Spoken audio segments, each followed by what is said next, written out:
안녕하세요. 네, 주님의 평화와 은총이 샌디에고 연합감리교회 모든 교회 여러분과 함께 하시길 빕니다. 그리고 특별히 제가 잠시 동안 두고 떠나온 고국에서 고성과 속초, 강릉 여기에서 화재를 당해가지고 이재민이 된 그 가련한 우리의 이웃들에게도 하나님의 각별한 은총이 함께 하시기를 빕니다. 망연한 눈길로 하늘을 바라보면서 어떻게 살아야 하냐고 울부짖고 있는 그분들의 모습을 바라보면서 참 가슴이 많이 아팠습니다. 제가 지금 한국에 있더라면은 이번 주일 지나고 교우들과 함께 달려갔을 텐데 제가 이곳에 있어서 당장 달려가지 못하지만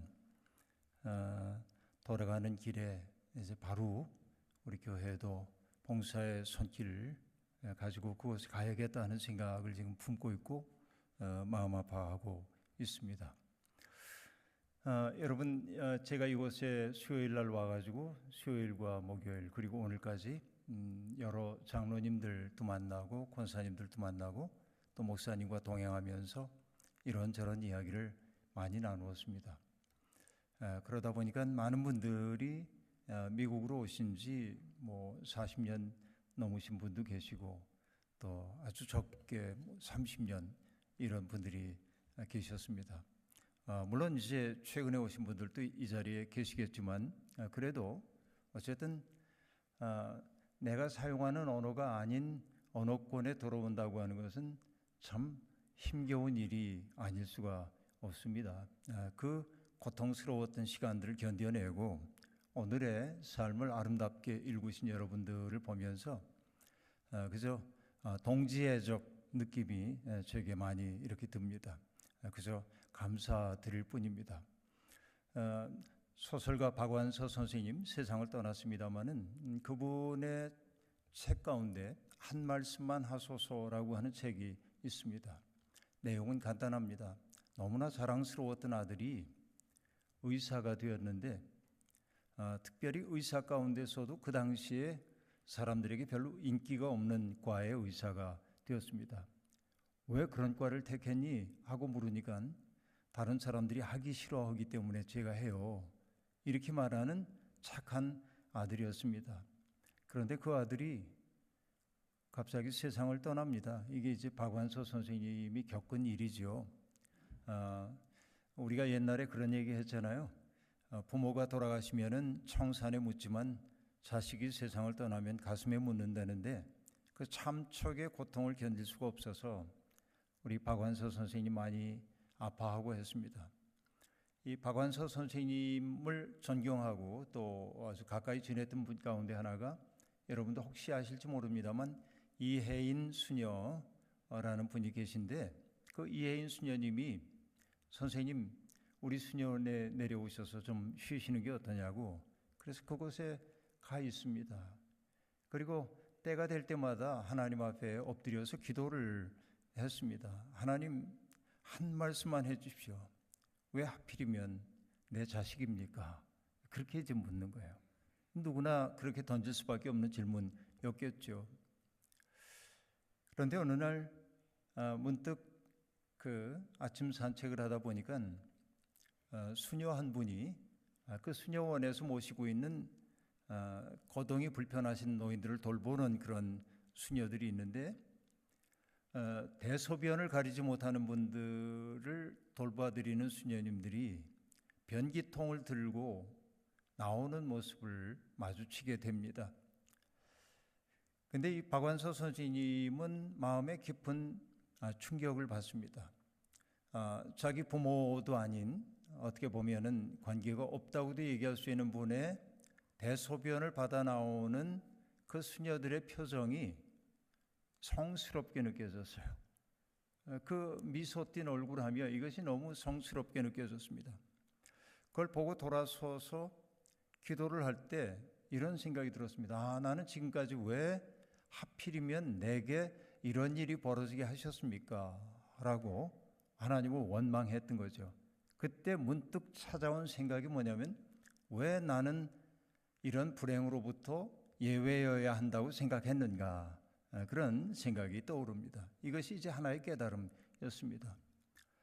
근데 미국에 살고 있던 따님이 엄마 혼자 아파하지 말고 여기 와서 좀 지내세요. 그래서 미국으로 오셨습니다. 따님 댁에 어딘지는 잘 모르겠지만 그런데 따님과 함께 지내면서 그가 결국은 한국 땅으로 돌아왔는데 왜 돌아왔냐면은 작가답죠.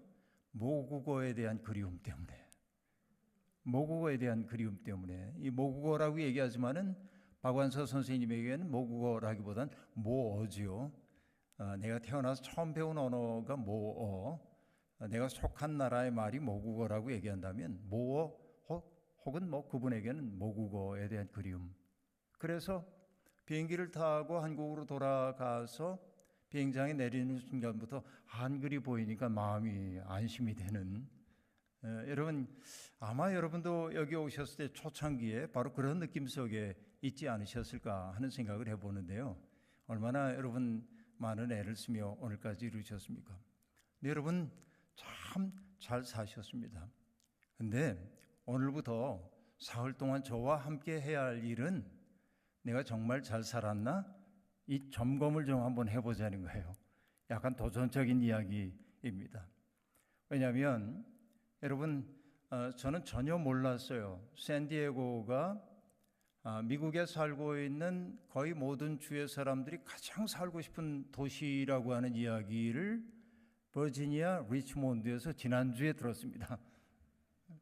정말 여기가 좋은 곳. 그러니까 여러분은 성공하셨어요. 어떤 의미에서는. 그런데 이것만 가지고 우리가 성공했다고 과연 얘기할 수 있겠나? 정말 인생의 성공은 뭘까?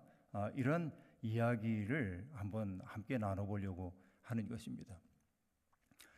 살다 보면 여러분 우리가 내가 하는 일이 나의 뜻대로 잘 되는 것처럼 느껴지고 그래서 인생이 참 행복한 거구나 이렇게 느낄 때도 있지만 느닷없는 운명의 타격에 의해서 삶이 고달파지고 힘겨워지고 오늘 화재를 만났던 그분들처럼 난감한 상황 속에 있게 되면 도대체 인생이 뭐지?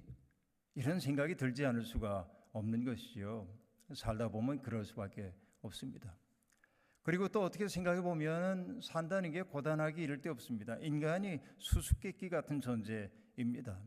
그래서 여러분 어떤 철학자는 인간을 일러 뭐라고 했냐면은 이 세상에 내동댕이 쳐진 존재 그렇게 말하기도 합니다.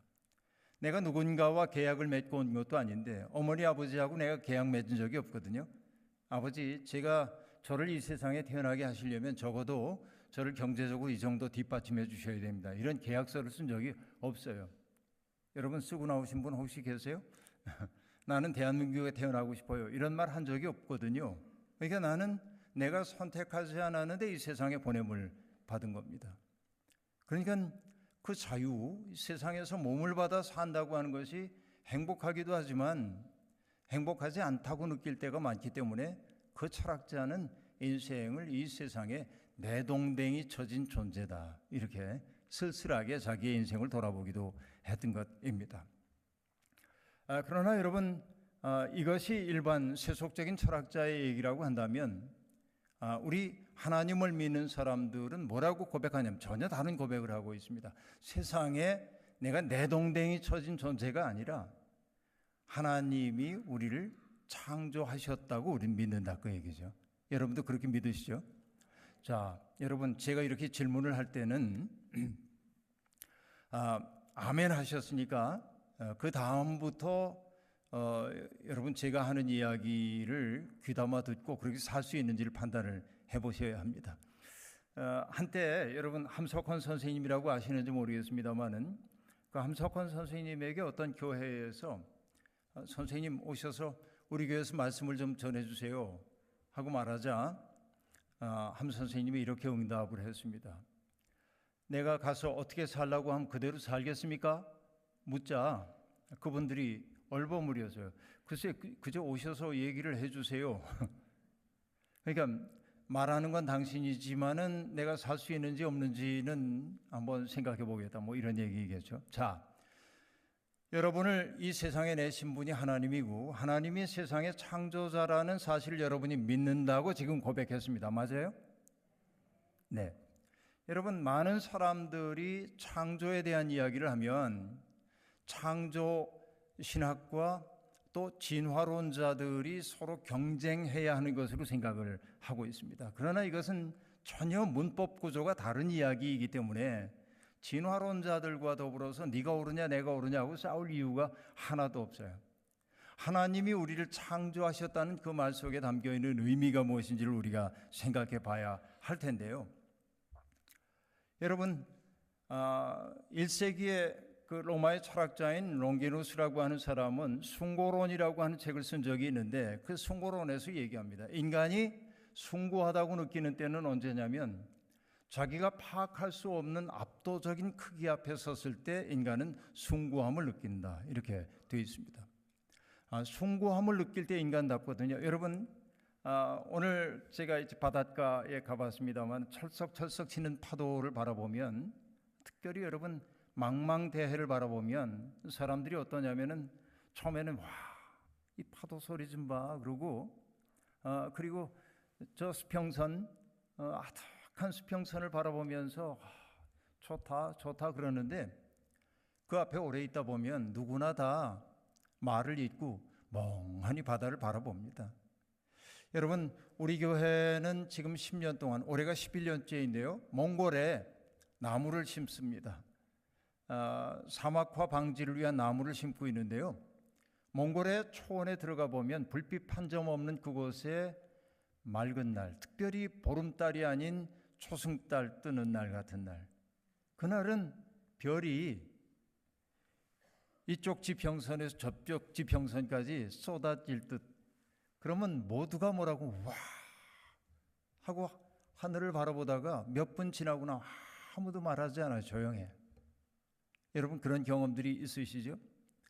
또 여러분, 모처럼 설악산에 올라갔는데 설악산 중턱에 구름이 가려져 있고 그 멋있는 봉우리들이 구름 위로 있는 모습이 멀리서 이렇게 보여요. 그럼 우리는 와, 좋다 그러다가 말을 잇고 바라봅니다. 왜 그럴까요? 그것은요, 다른 게 아닙니다. 세상 사는 동안 우리의 영혼이 납작해져 있거든요.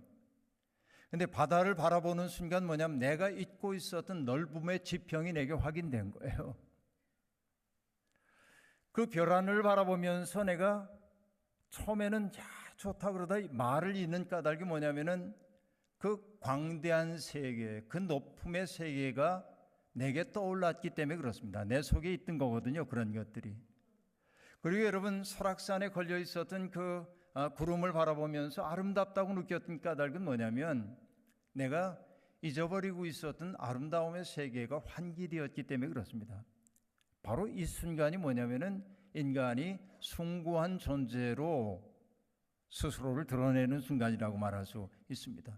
그런데 그걸 롱기누스는 얘기합니다. 세상에서 가장 위대한 말이 뭐냐면 태초에 하나님이 천지를 창조하시니라 라는 말이랍니다. 왜냐하면 창조했다고 하는 것은 없음에서 있음을 만들어낸 거예요. 이것처럼 큰 말이 어디 있어요, 그죠? 그러니까 태초에 하나님이 천지를 창조하셨습니다라는 그 고백이 얼마나 놀라운 고백인지 모른다. 여러분, 이게 창조신학의 신비입니다. 그런데 여러분 생각해 보면 세상에 있는 모든 것들이 하나님이 만드신 거 맞아요? 주의하셔야 돼요. 제 말에 이제 함정이 있을 수 있기 때문에 이제 주의해서 들으셔야 합니다. 그러면 하나님이 뱀도 만드신 거 맞아요? 하나님이 쥐도 만드셨죠? 부정할 수가 없잖아요. 하나님이 모기도 만드셨죠? 어떤 우리 교회 젊은이가 그런 얘기한 적이 있습니다. 하나님이 세상 창조하셨다는 거 전 믿는데요. 도저히 알 수 없는 것은 왜 모기를 만드셨는지 모르겠어요. 이 친구는 여름만 되면 물어뜯기거든요. 우리가 알 수 없는 세계가 너무 많아요. 그런데 여러분, 이런 극단적인 얘기를 하지 않더라도 하나님이 세상 모든 만물들을 다 만들었다고 한 말 속에 담겨있는 의미는 뭐냐면은 세상의 모든 것 속에 하나님의 숨결이 깃들여 있다, 그런 뜻이에요. 그래요, 안 그래요, 여러분? 그래서 여러분, 한국 땅에 살고 있는 어떤 목사님이 미국에 왔다 돌아오면서 저한테 책을 한 권 갖다 주신 적이 있는데 그 책 제목이 뭐냐면 The God of Spiders and Stones입니다. 하나님은 어떤 분이냐면 거미의 하나님이기도 하고 돌의 하나님이기도 하다는 거예요. 그러니까 하나님은 그런 것들조차 다 만드신 분이시다 하는 얘기입니다. 자, 어쨌든 그래요.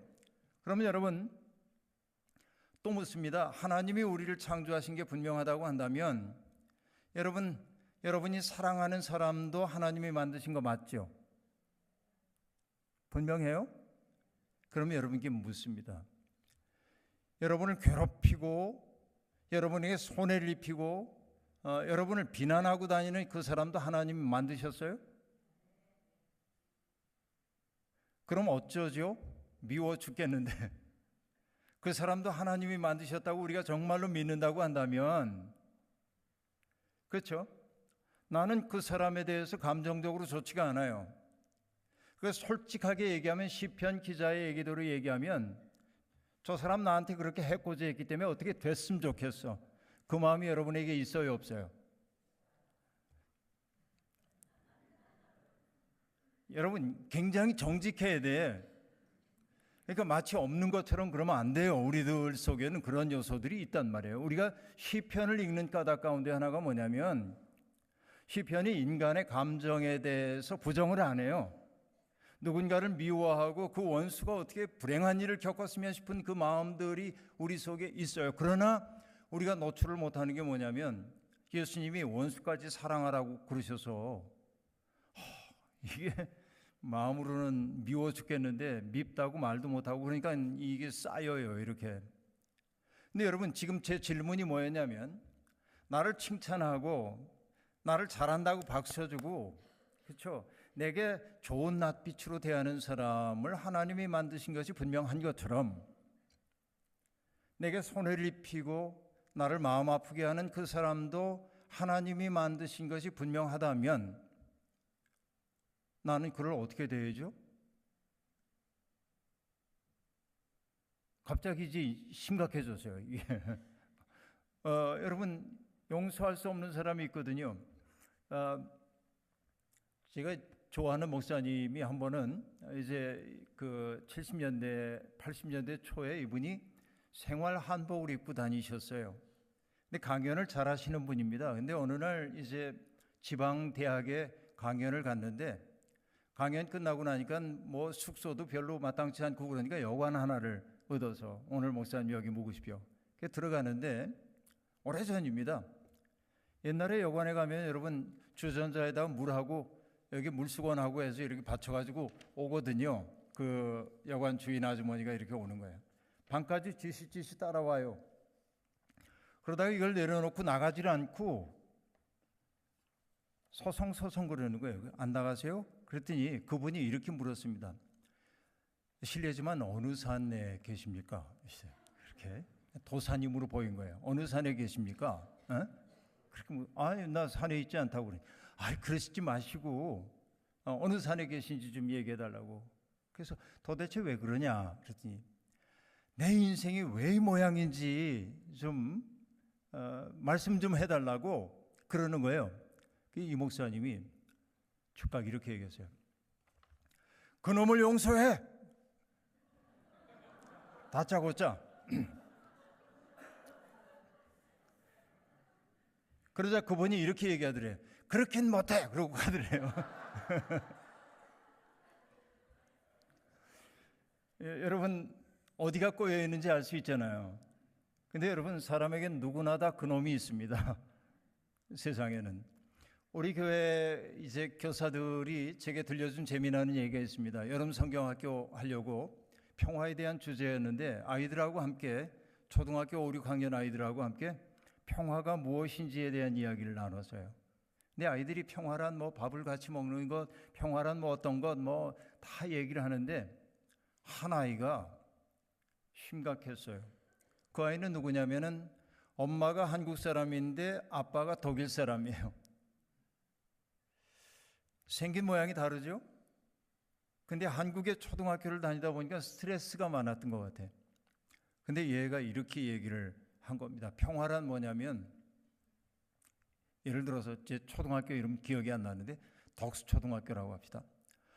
덕수초등학교 5학년 3반 아무개 녀석과 싸우지 않는 것, 아무개라고 안 하고 그놈과 싸우지 않는 것, 그렇게 얘기를 하더래요. 그 얘기를 듣고 얘가 얼마나 힘들었으면 그놈 때문에 심각해진 거야.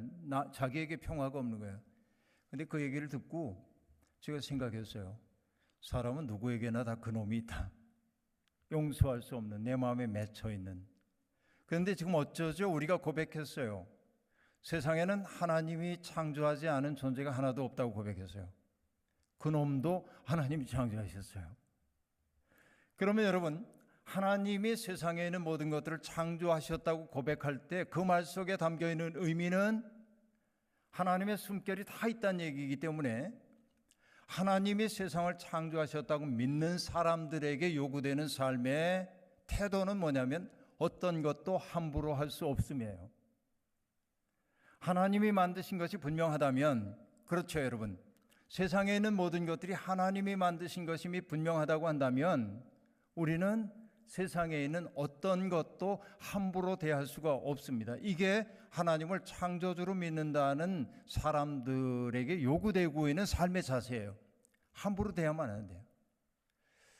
근데 여러분, 어떨 때 우리가 어떤 사물들을 함부로 대할 수가 없냐면, 내가 그에 대해서 잘 알면 함부로 대할 수가 없습니다. 그래요, 안 그래요?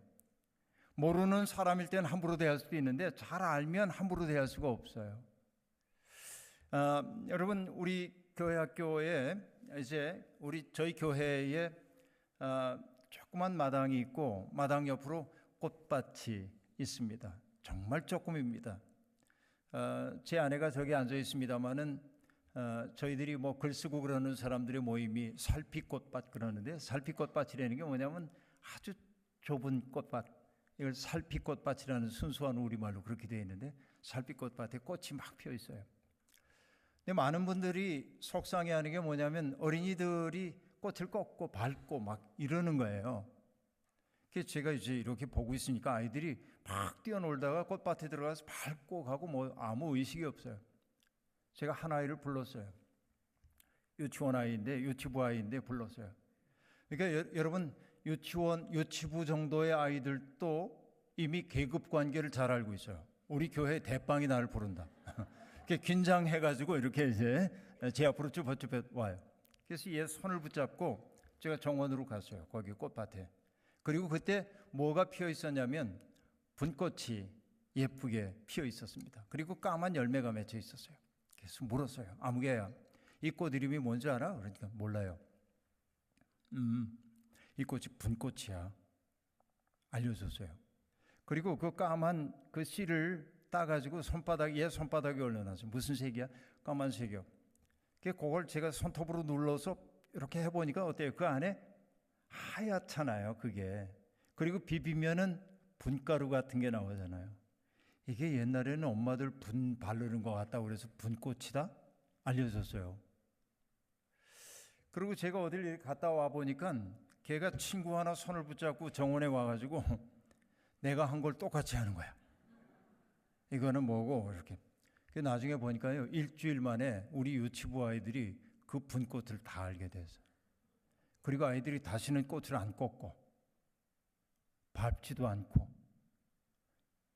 전 이 기적을 봤어요. 이름을 안다고 하는 것은 그렇게 소중한 거예요. 누군가의 이름을 안다는 것은. 그러니까 여러분, 김춘수 선생님의 시 꽃이라고 하는 시가 있죠. 옛날 여러분 학교 다닐 때 배우셨나요? 내가 그의 이름을 불러주기 전에 그는 다만 하나의 몸짓에 지나지 않았다. 그러나 내가 그의 이름을 불러주었을 때 그는 내게로 와 꽃이 되었다. 이렇게 얘기한단 말이에요. 그러니까 그의 이름이 없었을 때는 함부로 대해도 괜찮은 거야. 난 알지 못하는 대상이니까. 그러나 내가 그의 꽃의 모양과 향기와 색채에 맞는 이름을 붙여주고 그의 이름을 불러주었을 때는 그는 내게로 와 꽃이 되었다라고 얘기합니다. 함부로 대할 수 없는 거예요. 아는 사람이 된 거예요. 여러분, 이게 인생의 신비입니다. 그래서 여러분, 하나님이 인간에게 주셨던 첫 번째 소명이 뭐냐면 이름 붙여주는 거 아니에요. 그 얘기는 세상에 존재하는 어떤 것도 함부로 대하지 말라고 하는 하나님의 뜻이 있어요. 그리고 하나님이 동물들을 만들어 가지고 아담 앞에 이끌고 오셨던 까닭 가운데 하나는 뭐냐면, 인간이 어떨 때 인간다우냐면은 하나님의 작품을 바라보면서 경탄할 줄 알 때, 와, 아름답다, 참 좋다, 이런 말을 할 때 하나님의 기쁨에 동참하는 사람이 되는 거예요. 이게 이제 인간답게 되는 것입니다. 근데 여러분, 우리가 알다시피 사실은 이렇게 얘기하다 보면은 오늘 이 주제를 다 얘기할 수 있을지 모르겠는데요.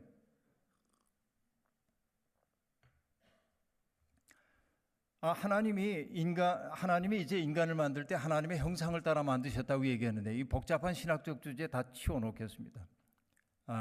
이건 여러분 목사님한테 너무나 잘 배웠기 때문에 더 이상 얘기 안 해도 될 거라고 생각을 하는데요. 어쨌든 하나님이 흙으로 동물들을 만들어 와가지고 이제 아담 앞에 데리고 와요. 왜 그랬냐면, 모든 피조물들이 저마다의 자리에서 행복을 누리고 있는데 아담 혼자, 조금 어려운 말 써보겠습니다. 존재론적 쓸쓸함 속에 있는 것 같아. 그 존재론적 쓸쓸함이 아담에게 있는 거예요. 그래서 하나님은 이 아담을 돕는 짝을 만들어줘야겠다 하고 처음에 동물을 만들어서 이끌고 동물을 아담 앞에 데려옵니다. 그래서 아담이 인간에게 주신 하나님의 첫 번째 선물이 뭐냐면 언어 본능이야. 우리가 뭔가를 표현하지 않으면 알 수가 없어요. 아까 얘기한 것과 똑같습니다. 여러분, 봄이 되면 수없이 많은 꽃들이 피어나는데, 제가 우리 청년들과 함께 산에 가거나 그러면은 짓궂게 물어봅니다. 저게 무슨 꽃인지 아니? 그럼 몰라요. 그럼 이제 가르쳐 줘요. 저거 노랑 제비꽃이야. 이제 알려줘요. 조금 가다 저건 무슨 꽃인지 알아? 몰라요. 애기 똥풀이야. 조금 더 가다가 저거 무슨 꽃인지 알아? 아까 봤던 거네요. 뭐 노랑 제비꽃이요. 아니야, 저건 양지꽃이야. 저건 무슨 꽃인지 아니? 개나리요. 아니야, 영춘화야. 이게 다 비슷비슷하니까 알 수가 없는 거예요. 꽃 이름을 가르쳐 줍니다. 나중에 저건 무슨 꽃인지 알아? 그럼 모른다는 소리 하기 싫으니까 이렇게 얘기합니다. 노란 꽃이요. 빨간 꽃이요. 여러분, 사람들은 뭔가의 이름을 알 때 이름을 아는 것을 함부로 대할 수 없잖아요. 내가 알기 때문에 그런 거예요. 그러니까 아담이 이름을 붙여주는 순간 아담과 그의 사이에 관계가 생긴 거야. 동물들의 이름을 붙여주는 순간. 그러나 아담이 동물들의 이름 붙여줄 때 표정이 어떠냐면 이렇게 돼지, 소, 말 이러는 거예요. 하나님이 보시기에 얘가 만족하지 못하는구나 이거로. 그래서 하신 게 뭐죠, 여러분? 아담을 깊이 잠들게 한 다음에 뭘 해요?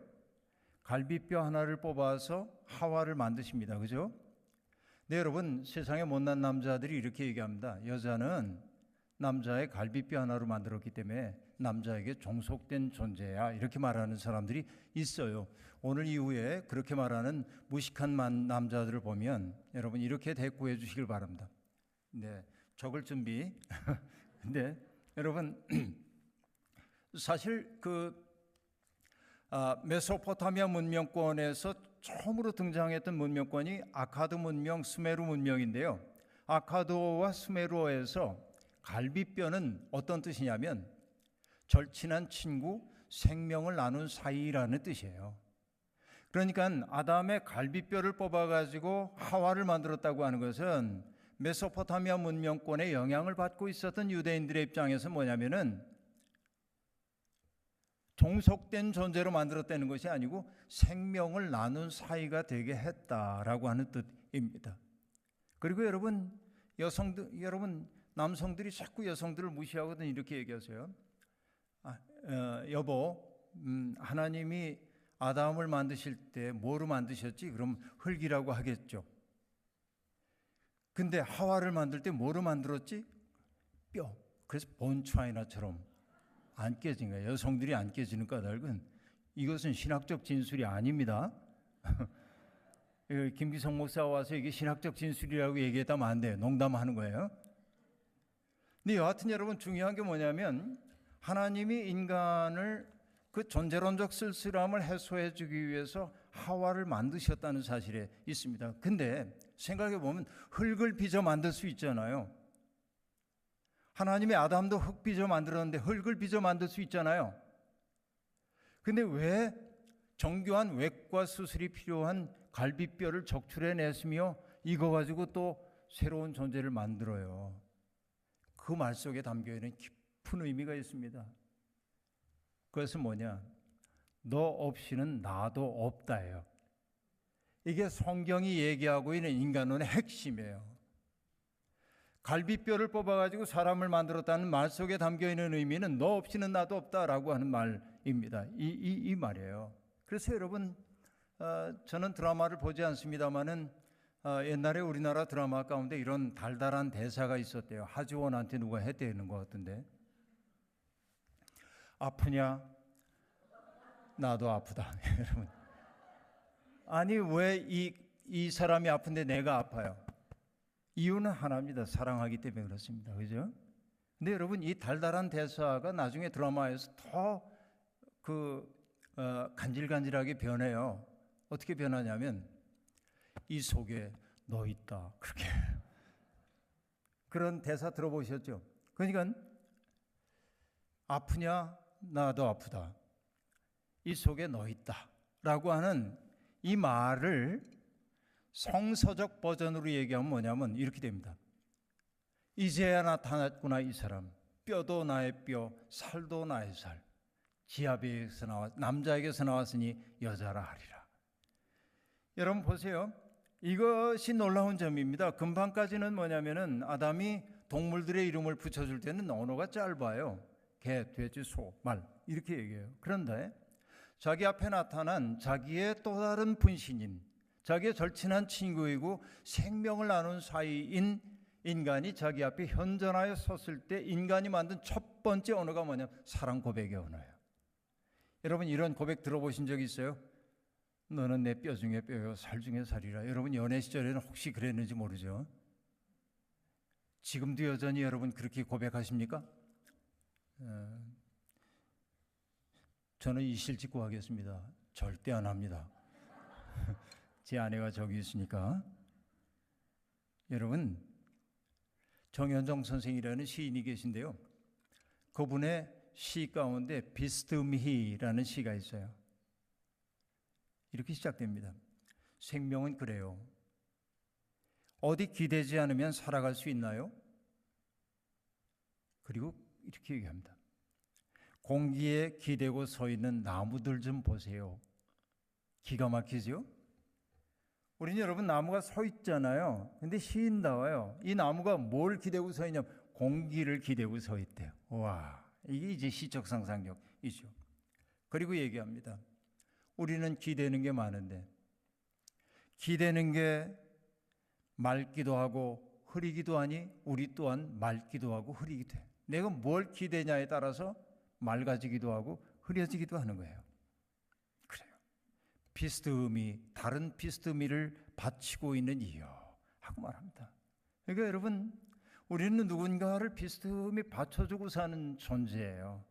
너 없이는 나 없는 존재예요. 여러분, 그래서 이게 뭐 세속적 버전일 수 있습니다만은 저는 서울에서 이렇게 지내다 보면은 여기 미국은 어떤지 모릅니다만 전철을 타보면요 7명씩 앉거든요. 전철에 7명이 이렇게 앉아요. 그러면 장담할 수 있는데 여러분 서울 가보시면 알아요. 7명 가운데 6명은 휴대폰을 들여다보고 있어요. 한 명은 휴대폰을 든 채 졸고 있습니다. 이게 이제 서울의 풍경입니다. 대개. 근데 여러분 대개 이렇게 졸다 보면 이렇게 이제 옆 사람에게 기대기도 하잖아요.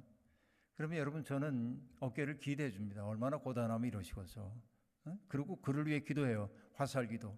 하나님, 이분이 몹시 고단한 것 같은데 평안한 잠을 허락하시고 눈을 뜨는 순간 회복된 마음으로 기뻐하며 살게 하소서. 화살기도를. 앞에 앉아있는 사람이 쓸쓸한 표정을 짓고 있어도 화살기도를 날립니다. 그게 너무 행복한 일이에요, 저한테는. 근데 여러분, 이렇게 누가 어깨 좀 기대면 사람들 습관이 뭐냐면 이거 있잖아요. 이렇게. 하여튼 기대게 놔두지. 여러분, 정말 우리는 뭔가를 비스듬히 기대고 살도록 돼 있어요. 사람 인자를 보더라도 기대고 있는 모양이잖아요, 이게. 그러니까 어떤 경우에도 인간은 너 없이는 살 수 없는 거예요. 그런데 여러분, 어떤 문제가 생겨나기 시작합니까? 죄가 들어와요. 인간 속에. 인간 세상에 죄가 들어오죠. 근데 뱀이 와가지고 이 하와를 유혹할 때 이 동산에 있는 나무 열매 다 따먹지 말라고 하더냐 그러면서 슬그머니 물으니까 아니야, 다 먹으라고 그래서 단 하나 저거 선악을 알게 하는 나무 열매 따먹지 말래 하고 얘기합니다.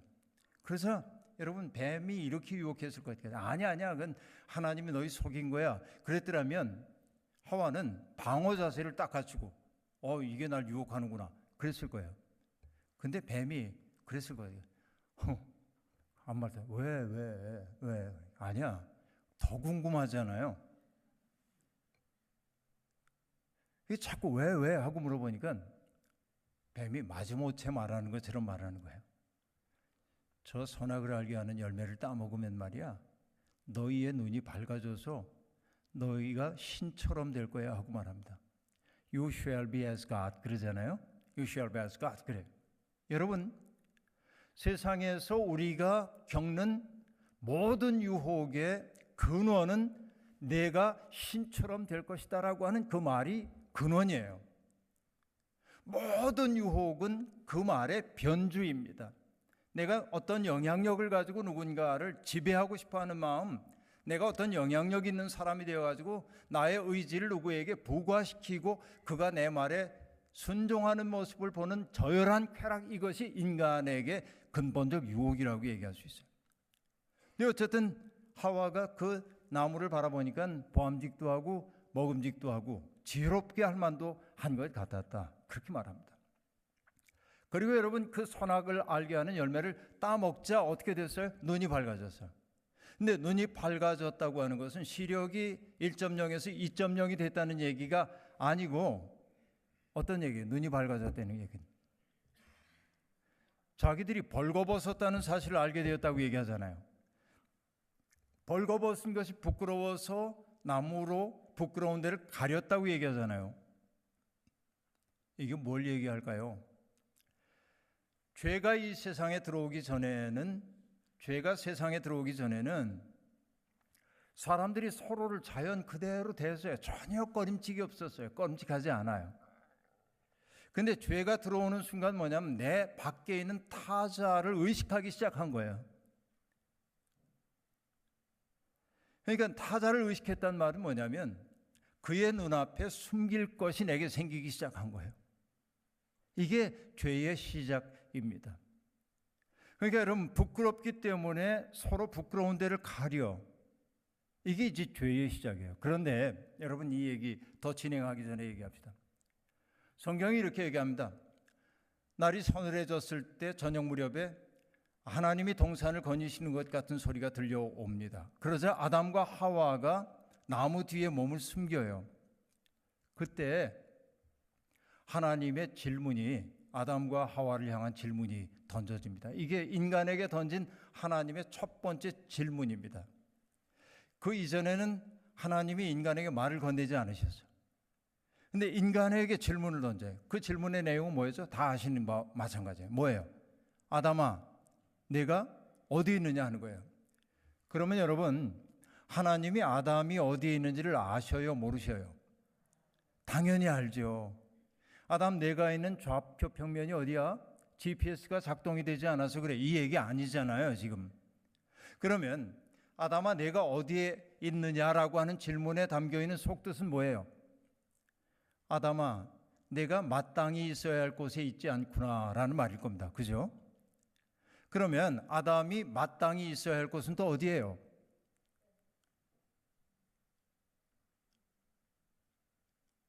성경은 뭐라고 얘기하냐면 하나님이 동산을 거니시는 소리가 들려오자 아담이 하나님의 낯을 피하여 나무 뒤에 숨었대. 그러면 아담이 마땅히 있어야 할 곳이 어디냐면 하나님의 얼굴 앞이에요. 하나님 앞에 있어야 돼. 인간의 존재는 그러한 거예요. 여러분 생각해 보세요.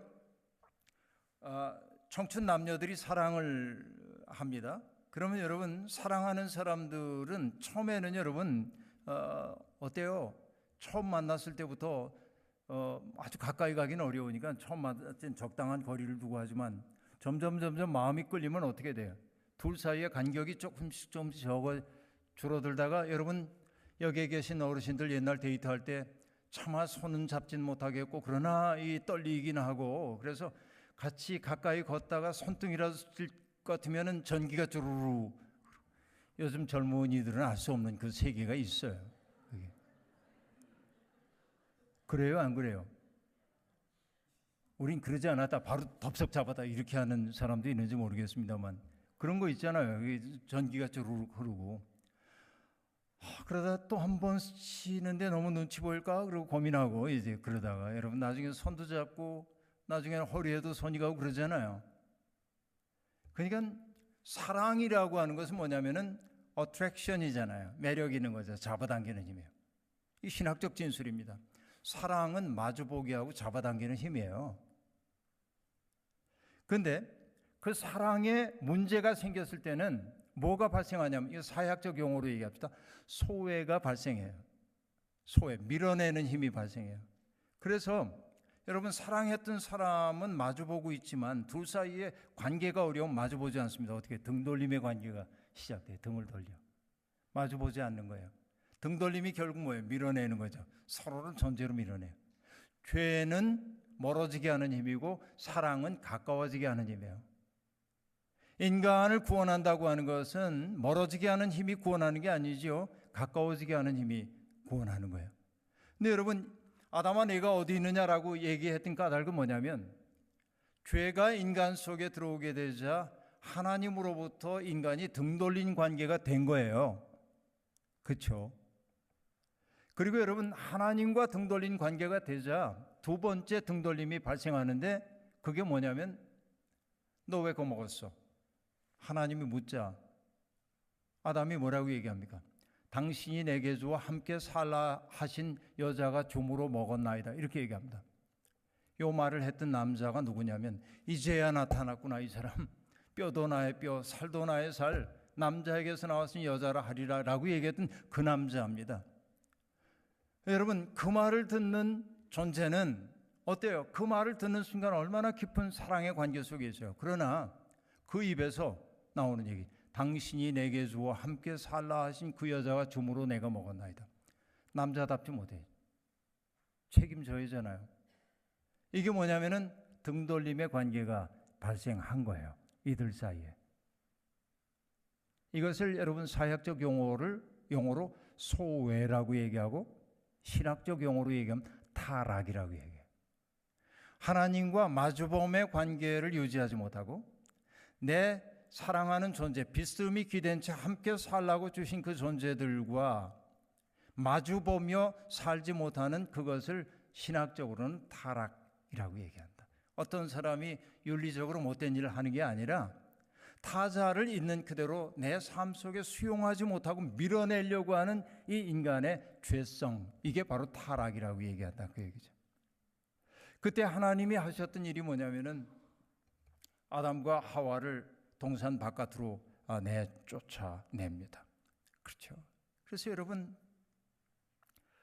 화염검이 동산을 지키기 때문에 이 둘은 동산으로 돌아갈 수가 없어요. 여러분, 이탈리아 화가 가운데 마사치오라고 하는 사람이 있는데 들어보셨나요? 이 마사치오라고 하는 사람이 1452년에 아담과 하와의 동산 추방을 그렸어요. 여러분, 나중에 인터넷 한번 뒤져보세요. 마사치오라고 하는 사람의 그림입니다. 낙원 추방이라고 하는 그림을 찾아보시길 바랍니다. 이탈리아의 피렌체에 있는 브랑카치 예배당에 그려놓은 그림인데, 이 마사치오의 그림을 보면 동산에서 쫓겨나는 아담과 하와가 얼마나 슬퍼하는지 모릅니다. 차마 얼굴을 들지 못하고 얼굴을 가리고 슬피 울고 있는 아담의 모습을 그려주고, 여러분 미술사에 그런 그림이 거의 없어요. 눈을 가리고 너무나 슬퍼 울고 있고, 하와는 이게 이제 그 비너스적 표현이기도 한데 자기의 부끄러운 데를 가리고 손으로 다 가린 채 망연자실, 울면서 쫓겨나는 그림을 그려놓고 있거든요. 그리고 여러분, 압권이 뭐냐면은 처음으로 뭐가 등장하냐면 그림자가 등장해요. 성화에 그림자가 없었거든요. 그림자. 그 뭐냐? 죄가 만들어낸 그림자를 15세기 사람인 이 마사치오가 설명한 거예요. 그리고 쫓겨나는 인간 존재가 눈물과 땀을 흘려야 먹을 것을 얻을 수 있다고 하는 그 말씀대로 눈물을 흘리고 있는 아담의 모습을 형상화함으로 하나님으로부터 멀어진 인간이 어떤 삶을 살게 될 것인지에 대한 그 그림을 그 한 장의 그림 속에 표현해내고 있습니다. 그리고 여러분 아시다시피 아담과 하와가 정말 땀 흘리면서 애를 쓰며 살다가 마침내 가인과 아벨이라는 아들을 낳지만 아시다시피 어떻게 됩니까? 가인이 아벨을 들로 유인해서 죽여버리고 맙니다. 이게 뭘 얘기해요? 에덴 이후의 삶이 형제간의 갈등의 삶이 될 것임을 보여줘요. 인간의 삶이 얼마나 고단할는지에 대한 예시적 사건입니다. 근데 여러분 하나님이 가인에게 말씀하시거든요. 가인아, 죄의 소원은 내게 있지만 너는 죄를 다스려야 해 하고 경고를 하지만 가인은 그 경고를 받아들이지 않습니다. 그리고 아벨을 죽입니다. 그때 하나님이 질문입니다. 뭐라고 했냐면 가인에게 나타나서 질문을 던져요. 서술법으로는 얘기하세요. 죄의 소원은 내게 있지만 넌 죄를 다스려야 한다. 죄가 너희 집 문 앞에 도사리고 있어. 서술법으로 얘기했어요. 그러나 에덴 이후에 하나님이 가인에게 던진 첫 번째 질문은 뭐냐면 내 동생이 어디 있느냐 하는 질문입니다. 무슨 일이 벌어진지 아시잖아요, 하나님이. 그런데도 내 동생이 어디 있느냐라고 물은 것은 그 동생이 어디 있는지를 몰라서가 아니지요. 그러면 가인은 뭘 해야 되냐면 하나님의 그 질문 앞에 엎드려야 돼. 하나님 잘못했습니다. 그러나 가인이 뭐라고 얘기합니까? 내가 내 동생을 지키는 자입니까? 그럽니다. 하나님은 거기에 대해 대답 안 하셔요. 그러나 우리는 여러분 문장 부호를 알잖아요. 말 없음표 속에 담겨있는 속뜻을. 내가 내 동생 지키는 자입니까? 하나님의 대답은 뭐냐면 그래, 나는 너를 내 동생을 지키는 자로 만들었어. 신학적 근거가 뭡니까? 여러분 물을 수 있어요. 아까 얘기했죠. 너 없이는 나도 없어요. 이게 창조신학이었어요. 그죠? 인간의 창조의 얘기는 그거였단 말이에요. 너를 지우는 순간 나도 사라지는 거예요. 이게 여러분 성경이 얘기하고 있는 창조신학의 핵심인데, 그는 아벨을 죽임으로 동생에 대한 책임을 지지 않으므로 가인은 자기도 영적으로 죽은 거예요. 그 얘기를 성경이 우리에게 들려주고 있단 말이죠.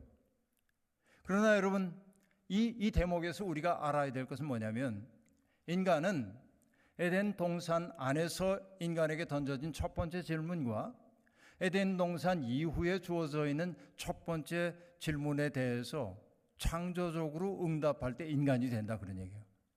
첫 번째 질문, 아담아 내가 어디 있느냐 하는 질문에 응답하는 것은 뭐냐면 하나님을 바라보는 존재가 되는 거예요.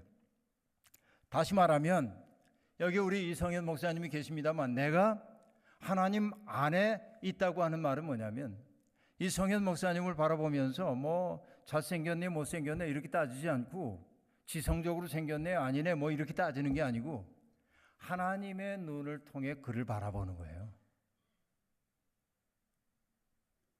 이게 하나님 앞에서 산다고 하는 말의 의미예요. 자, 아까 나에게 해를 끼친 사람, 내게 손해를 끼친 사람을 어떻게 하나님의 만든 사람으로 인정할까에 대한 고민을 했잖아요. 내 눈으로 보면 용서가 안 돼. 그래서 우리는 하나님 앞에 뭐라고 말해야 되냐면 하나님 용서할 수가 없습니다. 이 사람 솔직히 말씀드리면 이 사람이 불행한 일을 겪었으면 좋겠어요. 하나님 앞에서 그런단 말이에요. 그때 하나님이 하신 말씀 뭡니까? 난 내 마음을 알 것 같아. 그래도 말이야, 난 내가 이 고통스러운 한계를 넘어서서 그를 품어 안을 수 있는 능력이 있다고 믿어. 어쩜 그러실지 몰라요. 하나님의 눈으로 그를 바라보기 시작할 때 긍휼히 여기는 마음이 생겨난단 말이죠. 이게 우리가 누군가를 용서해야 하는 까닭은 뭐냐면, 물론 정의 없는 용서라는 게 여러분 잘못될 가능성이 있지만, 정의가 회복되어야 하는 게 당연하지만, 우리가 누군가를 용서해야 하는 까닭 가운데 하나는 뭐냐면, 내가 끝까지 피해자가 되지 않기 위해서 그래요. 용서하지 못할 때 나는 그 사람 때문에 늘 고통을 겪는 거예요. 이게 피해자가 되는 거예요, 이중적으로. 근데 하나님이 나의 그 마음을 보면서 우리를 고치시는 거거든요. 이게 이제 감동적인 것이라고 볼 수 있어요. 이거 하여튼 여러분, 인간은 하나님 앞에서 살 때 인간다워요. 이걸 뭐라고 하냐면 하나님 사랑. 내가 누군가를 바라볼 때 하나님 제가 사랑합니다, 이게 하나님 사랑인 것이 아니고, 하나님의 눈을 거쳐 내 이웃들을 바라볼 때 이걸 하나님 사랑이라고 그러는 거예요. 이게 참 중요한 거예요. 하나님 사랑한다고 하는 말 속에 담겨있는 속뜻은 그런 거예요. 그 다음에 여러분, 가인에게 하나님이 오셔서 내 동생이 어디 있느냐라고 물었을 때 하나님이 우리에게 하시는 말씀은 뭐냐면, 내 동생에게 내가 책임적 존재가 되어야 한다라고 하는 말이죠. 내 동생, 불행한 고통을 당하고 있는 내 동생, 그 동생의 삶을 책임질 줄 아는 것이 너의 존재의 이유야. 그래서 너의 삶을 복되게 하기 위해 나의 삶을 선물로 주는 그 삶을 우리는 뭐라고 하냐면 이웃사랑. 여러분, 이 두 가지의 질문 앞에 우리가 서 있어요. 아담아, 내가 어디 있느냐? 내 동생이 어디 있냐? 기독교 영성의 두 가지 핵심은 여기에 있어요. 내가 하나님 앞에 서야 한다는 게 첫 번째이고, 또 하나는 동생으로 상징되고 있는, 아벨로 상징되고 있는 약자들을 책임적으로 돌볼 줄 아는 존재가 되는 것이 기독교 영성의 두 가지의 핵심이라고 볼 수 있겠다 하는 얘기입니다. 여러분 아시다시피 가인은 동생을 죽인 다음에 동쪽으로 이주해가 살았죠. 그래서 에덴에 동쪽으로 이주했고, 에덴의 동쪽 이주해 간 그 땅의 이름을 성경은 뭐라고 하냐면 놋이라고 얘기하는데, 놋 땅, 영어로 얘기하면 NOT, 놋 땅인데 히브리 말로 놋이라고 하는 뜻은 유리하다, 방황하다, 그런 뜻입니다. 그러니까 하나님에게 등진 인생, 또 함께 살라고 주셨던 그 기가 막힌 존재를 사랑으로 대하지 못하는 그 인생의 근본적 생애 정황은 뭐냐면 유리하고 방황하는 인생, 그 불안을 내면화하고 살 수밖에 없는 인생이다 말이죠. 이게 쫓겨난 인간 존재의 모습이다 하는 얘기입니다. 그러니까 여러분, 인간은 불행하기 때문에, 불안을 느끼기 때문에 그 불안한 마음을 채우기 위해서 뭔가를 맹렬하게 추구합니다. 이것이 우리의 삶을 곤고하게 만들고 있습니다. 이제 여러분, 우리의 삶이 오늘 불안 속에 있다고 한다면, 또 우리의 삶이 하나님 사랑과 이웃 사랑에 실패하는 삶이라고 한다면 참회해야 합니다. 하나님 얼굴 앞에서 살기 시작해야 합니다. 그 말은 뭐냐면, 하나님 얼굴 앞에서 산다고 하는 말은 뭐냐면, 나 좋을 대로, 내 정서대로, 내 마음대로 내 이웃들을 바라보는 게 아니라 하나님의 눈을 통하여 그를 바라보기 시작하고, 그렇죠? 이것이 하나님 사랑이라고 얘기했잖아요. 그 연습을 이제 시작하셔야 됩니다. 맹렬하게. 또 하나는 여러분 뭐였어요? 내 동생이 어디 있느냐 하고 물으셨으니, 여러분 지금 이 샌디에고 연합감리교회에 있는 여러분들을 향해서 하나님이 내 동생이 어디 있느냐라고 물으시면 여러분 서울에 있는데요, 그러면 안 된다 그 얘기예요. 예? 뉴저지에 있는데요, 이렇게 얘기하면 안 된다 그 얘기예요. 지금 내 동생이 어디 있느냐, 그 질문은 뭐예요? 아벨로 상징되는, 아벨이라고 하는 말은 어떤 뜻이냐면, 여러분 뭐 아까 사모님 말씀 들었는데 어젠가 여러분 요절 말씀이 전도서 1장 2절이었다면서요? 헛되고 헛되며 헛되고 헛되니 모든 것이 헛되도다, 뭐 그거 외웠다고 얘기했잖아요. 헛되다가 뭐냐, 헤벨이에요. 헤벨. 그 말에서 나온 말이 뭐냐? 아벨이야. 그러니까 바람처럼 가벼운 존재, 무가치한 존재처럼 보이는 아벨들. 이 교회 안에도 아벨이 있을 수 있어요. 여러분의 사업장 옆에도 아벨이 있을 수 있어요. 하나님이 여러분에게 물으셔요. 내 동생이 어디 있느냐? 그러니 여러분, 우리가 그 질문에 답한다고 하는 것은 뭐냐?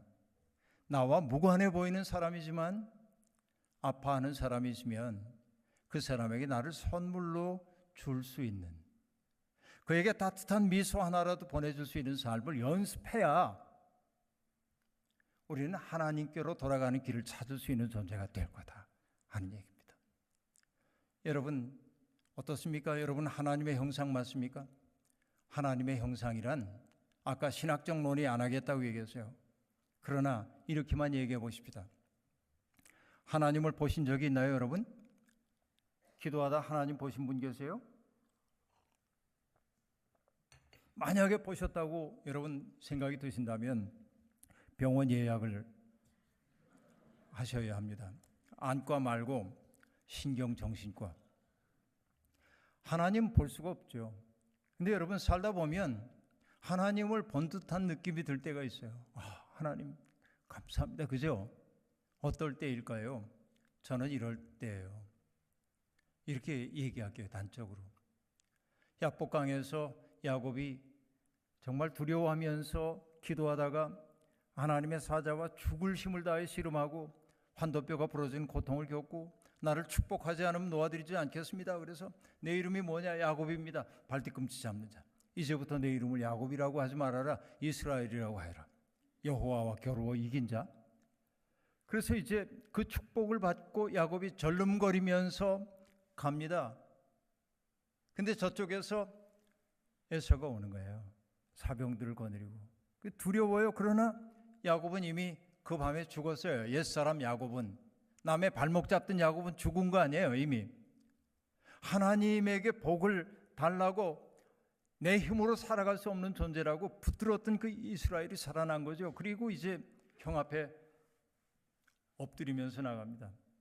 절름거리면서 엎드리면서 오는 그 동생 보니까 에서가 너무 마음이 아파서 달려가가지고 부둥켜 안고 울잖아요. 목을 어긋맞기고 울었다 말이지. 성경에서 가장 아름다운 화해 이야기인데, 그렇게 맞아주는 에서를 보고 야곱이 뭐라고 얘기합니까? 형님의 얼굴을 배우는 것이 마치 하나님의 얼굴을 배우는 것 같습니다. 어떤 정죄도 미움도 없이 동생을 있는 그대로의 모습으로 수용해주고 있는 형 앞에서 그는 하나님을 느끼잖아요. 하나님 사랑을.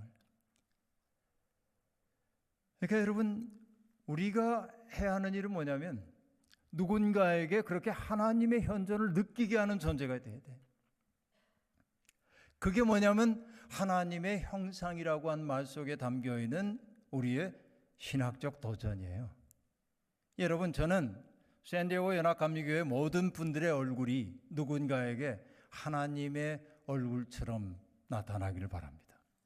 이게 우리의 인생의 목표가 되어야 합니다, 여러분. 그래서 여러분, 하나님을 상기시키는 존재로 살게 될 때 우리는 하나님이 창조해 주신 하나님의 형상으로서의 아름다운 삶을 살게 될 거다 생각합니다. 주님의 은총이 여러분을 그런 멋진 삶의 길로 인도해 주시기를 간절히 축원합니다. 자비로우신 하나님, 부족한 종을 통하여서 하나님의 말씀을 전하게 해주시니 감사합니다. 이 자리에 있는 모든 분들이 하나님의 그 만세전부터 섭리 가운데 창조해 주신 복된 존재들입니다. 하나님이 창조한 존재이니 천하보다도 귀한 사람들입니다. 때때로 살다 보면 어려운 일을 겪기도 하고 난감하고 눈물 나는 일 겪기도 하지만 그런 인생의 모든 문제의 총합보다도 우리는 더욱더 소중한 존재이기에 용기를 내 인생길 걸어갑니다. 그러나 하나님, 고단한 인생 살다가 우리의 영혼이 납작해져 버리고 말았습니다. 하늘을 잃어버리고 있습니다. 하나님, 이제는 우리가 하늘을 재발견하게 도와주시고 하나님의 형상으로 거듭날 수 있도록 도와주시고, 내가 어디 있느냐 하는 주님의 질문, 내 동생이 어디 있느냐 하는 주님의 질문 앞에 책임적으로 응답하며 하나님을 극진히 사랑하고 이웃들을 진심으로 사랑하는 참 사람들이 되게 도와주옵소서. 예수님의 이름으로 기도하옵나이다. 아멘.